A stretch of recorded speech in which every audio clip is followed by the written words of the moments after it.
How to lose weight and keep it off forever in 4 simple steps. Hey team, and welcome to this week's episode of the Inspired Show, the show that's dedicated to helping you become the best version of yourself mentally as well as physically.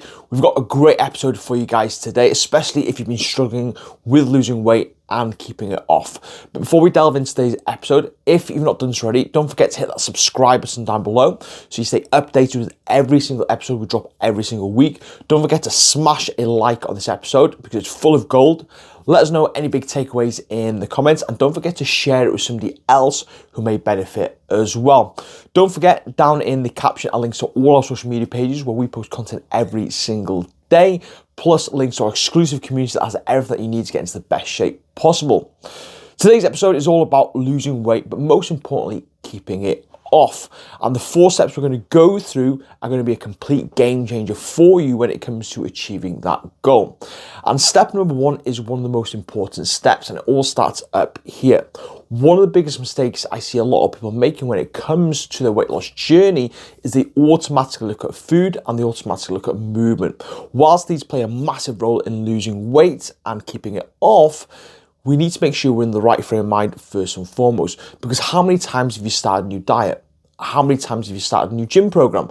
How many times have you started walking a little bit more only for it to falter and fail, and ultimately you end up giving up?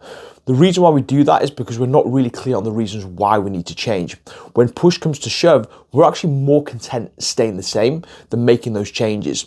Ask yourself, how many times have you started again on a Monday? How many times have you started again in the new year? How many times have you failed and faltered?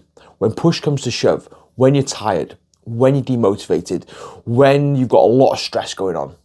If you're being really honest with yourself, when these things happen, we end up giving up and taking the easy option, because in that moment, the pain of change is more than the pain of staying the same.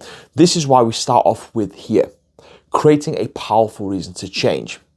Because whilst you may want to change and you tell yourself, I'll do anything to change, it's only surface level.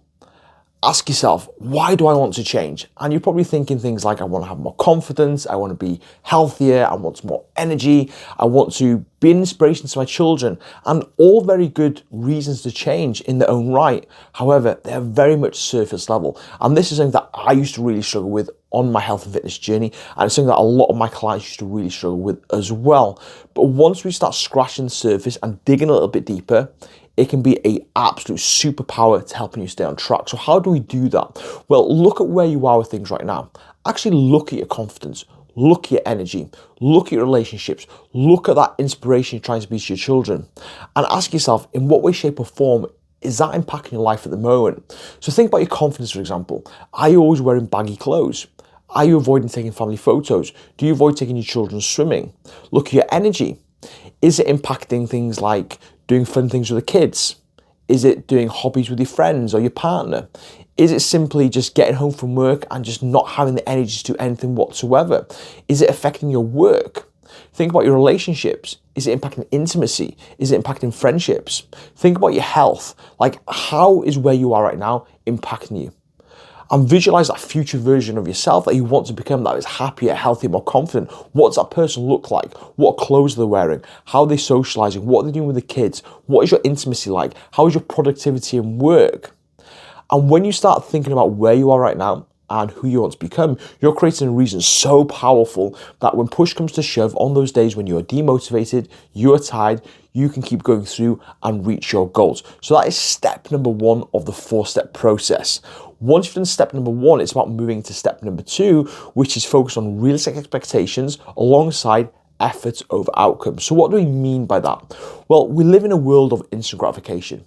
We want to be seeing results yesterday. And when we don't see the results we want, we get frustrated and we give up. A lot of people want to be seeing 3, 4, 5 pounds of fat loss every single week. But in all honesty, that's simply unrealistic. You might get the odd week here and there when you may start your journey where you get a big drop, but it will level off to about 1 to 2 pounds per week. And the leaner you get, the slower it'll go to maybe half a pound. And some weeks you won't even lose anything, but that's okay. Think about where you are right now. You didn't lose weight overnight. You gained that weight over the course of years and months of poor lifestyle choices, dietary habits, That has led you to where you are right now. So understanding that's going to take a little bit of time to overcome those challenges, but that's okay. We can do that. So you want to be realistic with your goals. I would say 1 to 2 pounds per week as a goal, as a target for you. When you look at it from that point of view, it's going to help you massively stay on track. But you also want to focus on efforts over outcomes as well. Now, outcome is the weight loss. And whilst we want to see the weight loss, we need to understand that even if we're perfect every single week, you may not lose weight every single week. Like, I'm sure you guys have had a really good week in the past where you've eaten really well, you've moved your body, you've got a good night's sleep, you've drank your water, and you've stepped on the scales and it's stayed the same. Even worse, it's gone up. It's super frustrating. Now, the reason for that is because when you step on the scales, you're not measuring body fat, you're measuring absolutely everything.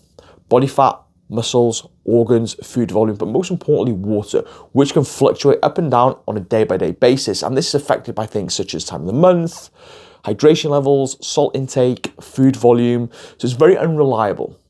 So that's why you want to focus on efforts over outcomes. So efforts are what you can control, what you put in your mouth, how much you move, how you react to certain situations, what time you get to bed. And at the end of each week or 2 weeks, whenever you do your check-in with yourself, don't just look at the scales, ask yourself, how well have I eaten? Have I moved my body?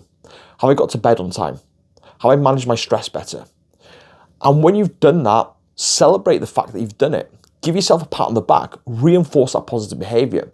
And what you are then doing is not only are you celebrating the effort you're putting in, because you're positively reinforcing it, you're more likely to make it a habit and behavior for long-term success. And like I mentioned, where you are with things right now is a direct consequence of your daily habits and behaviors done over time. So if we can reinforce these behaviors, it becomes an absolute game changer for you.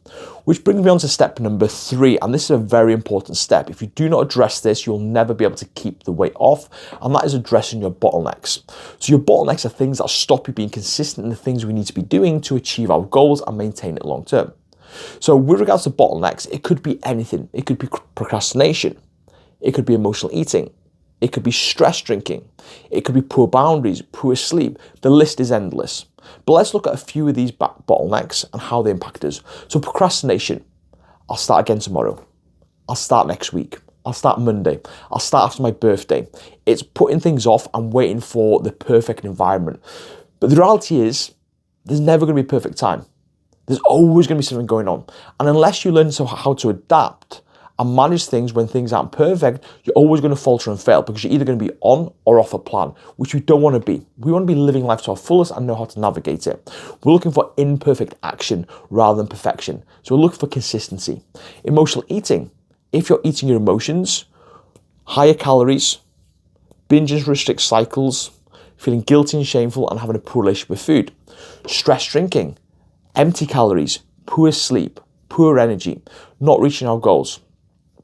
Poor sleeping habits, that leads to higher appetite, high hunger, less energy. So it makes it very, very difficult to stay on track. So address these bottlenecks and it'll be a complete game changer. We do have specific episodes on these bottlenecks individually, so make sure you check out the page for these in a bit more depth. And number 4, it's simple. It's just being consistent in the basics. Get good at being vanilla. I would love to give you a shiny formula, a sexy plan, the best workout, the best meal plan that allows you to drop body fat in an instant, but it simply doesn't work like that. It doesn't exist. It's about being really good and consistent in the boring things. Eating well on a regular basis, moving your body on a regular basis, getting a good night's sleep, getting outside from some fresh air and some sunlight, learning how to manage your stress and surround yourself with positive people and being in a positive environment. And I know it doesn't sound sexy, I know it doesn't sound shiny, but if you follow steps 1, 2, and 3, that will allow you to be consistent in step number 4.